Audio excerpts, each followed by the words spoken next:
Hi, welcome to this short video tutorial on a trade for the 7th of January 2014. Here we can see that the trade has been generated. We have the long trade here. We can see the clear circle there. The entry price is above the DP line, but it is at the close pivot there. So the market will need to drive through this area if prices are to continue higher. So let's move on and see what happened within the next hour or so. Then we can see prices trading up towards the entry price there and then being filled. I'm just going to pause the video there and just pull it back just a little bit there.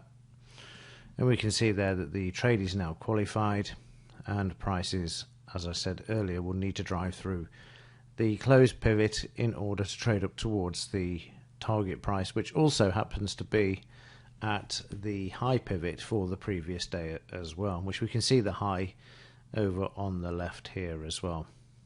So we're qualified and prices need to move higher. So let's just move forward and see what happens here.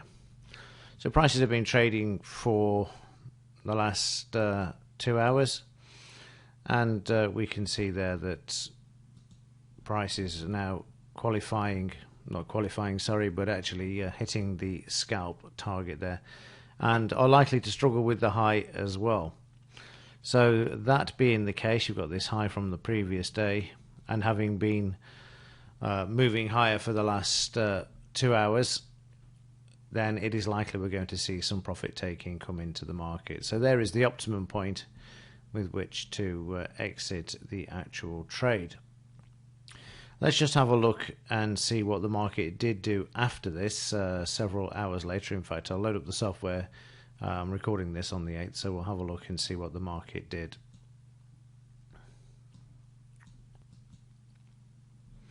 So here we can see the market trading up to the previous day's high. This is where the high was. And then prices traded all the way back down to the recent low where we had the original buy PTP. Then they found some support. We can see the volume coming into the market there, driving prices back up, and then we see the market move back up towards the high again. In fact, in Fibonacci terms, this would be around a 76% retracement. And I'm just going to show you this. I'm going to do more detailed videos on this, but what I'm doing here is using the annotations tab and left clicking on the extend right Fibonacci retracement button there. So I'm just going to click below and then down to the low so I can measure back up and see where the market stopped. I'll just select both of these and bring them over there. So we can see the market retracing there back up to the 76% and then retracing back down to the support on the left there during the overnight of the 7th there as well. And again, we can see the market trading back up to this area. So at the moment, on the 8th of January, the market is currently in a bit of a trading range here.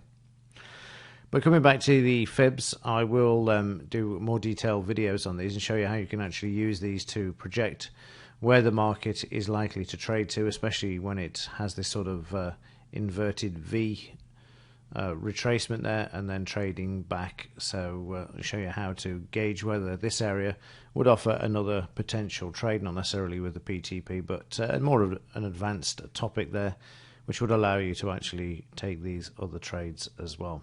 But more on that later. This is just to show you the 20 pip scalp and the reason for taking the potential profit there on this trade because of the high on the from the previous day. And more importantly, the number of green consecutive bars here, we have 4, which is likely to produce the next one as a red. If you have a look through, you'll see exactly the same in these patterns here. We've got 1, 2, 3, 4 red. The market then went to low volume, so the selling had disappeared, and then prices were able to resume driving through this area. Again, 1, 2, 3, 4, and we have the red bar there. So just something to keep in mind when you've had consecutive numbers. In this case, we did a bit better. We had 1, 2, 3, 4, 5, 6 there. But notice that the amount of energy required only drove prices back up to 76% of the previous move, and then we had the red one come in as well. So even though there were 2 more green bars, the market didn't have the same amount of momentum to move or trade up to the previous high of this bar or the high of the previous day. Fascinating stuff. More to come like this in the next few videos. I will speak to you then, and as ever, thanks for watching.